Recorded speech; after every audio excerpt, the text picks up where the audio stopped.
Hello everyone, welcome to our YouTube channel, A Whisper in the Wind. It's been quite some time since we've had a video. This time we will try to make it a point to at least have one video every Monday of the week. And we'll try to do it. With God's grace, we will be able to do that. For today's topic, we will have this learning from the tides. Okay, so this is the reflection, learning from the tides. When I was still working in the missions, a few years, actually several years back, we were in a place where there was not much communications, and to get power, we need generators, And I remember when we need to communicate, we need to go search for this special tree where the signal is strong. Okay, in other places the signal is weak, so we had to look for it, and so this is quite very challenging, but at the same time it's like the life is not very fast. We were able to reflect on life, and we were able to cherish every moment.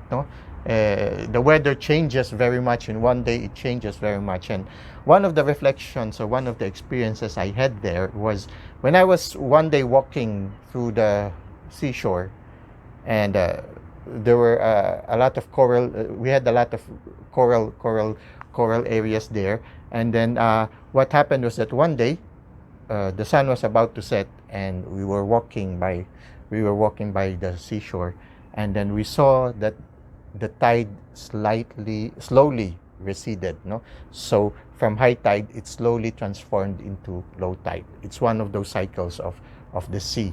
There will be moments when the tide is high, and there will be moments when the tide is low. And what is so beautiful is that whenever the tide recedes, it opens up to the people in the village the richness of the sea. So at that time when we were walking, the tide was starting to recede, and we started seeing people, families, father, children, mother, together, all together would be carrying, all of them were carrying buckets, and they went to the sea. And they looked for shells, they looked for crustaceans, different things, they were benefiting from the richness of the sea. And I was sort of reflecting, as if I could hear the sea saying, "Come, come, share in the richness of the sea, share in my richness." There is this certain generosity of the sea, that she receded in order to open up the richness and share it to the people of the village. And so the people lovingly, happily took things. It was a beautiful family affair.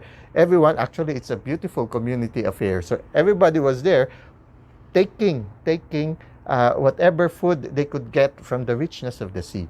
Then after a short while, the sea slowly returned, and the tide slowly came back again.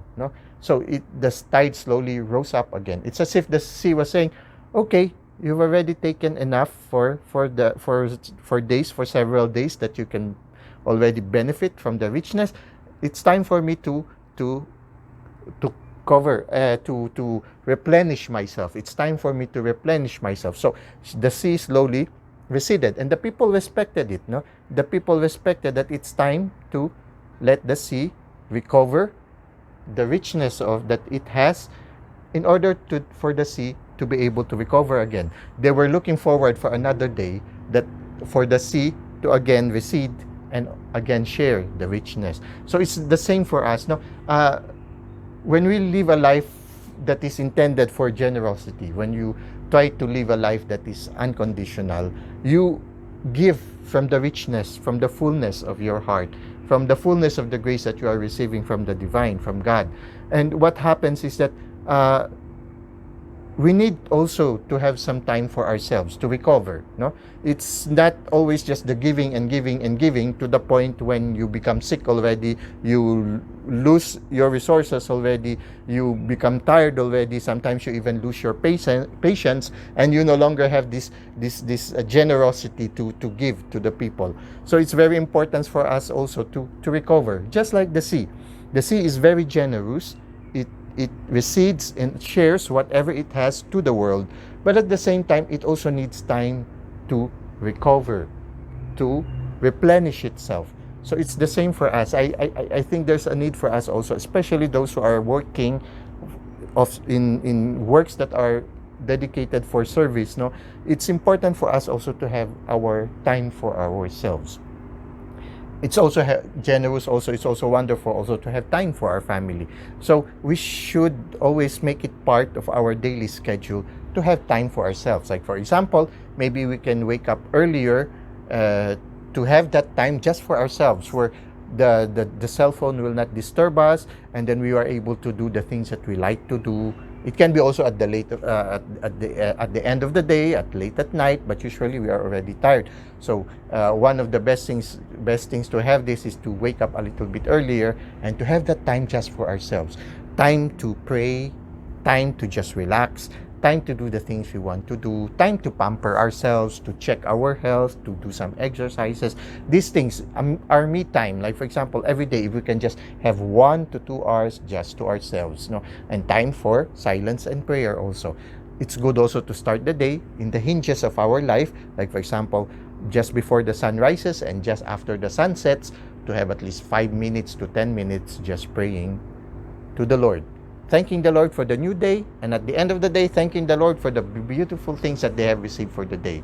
And then also to have time with our family. For example, at the end of the day, we should turn off our cell phone, put it in no disturbs. If you have children, it would be nice to have at least a short time to be with our children. You know, one of the things I cherished when I was still young was when our parents would tuck us to bed and then we will pray together. You know, this means a lot to the children. They grow up learning how to pray, and they learned from our parents. And sometimes our parents would even tell us stories and would even sing us songs. No, there are some songs I still remember that my mother and my father would usually sing to us, and sometimes when I'm alone, I sing it, or I still sing them. And this is the beautiful thing. Our parents still, despite of their hectic schedule, they still find time for us. And at the same time, it would be nice also if 1 day a week, for example, every Saturday or every Sunday, we dedicate it to our family.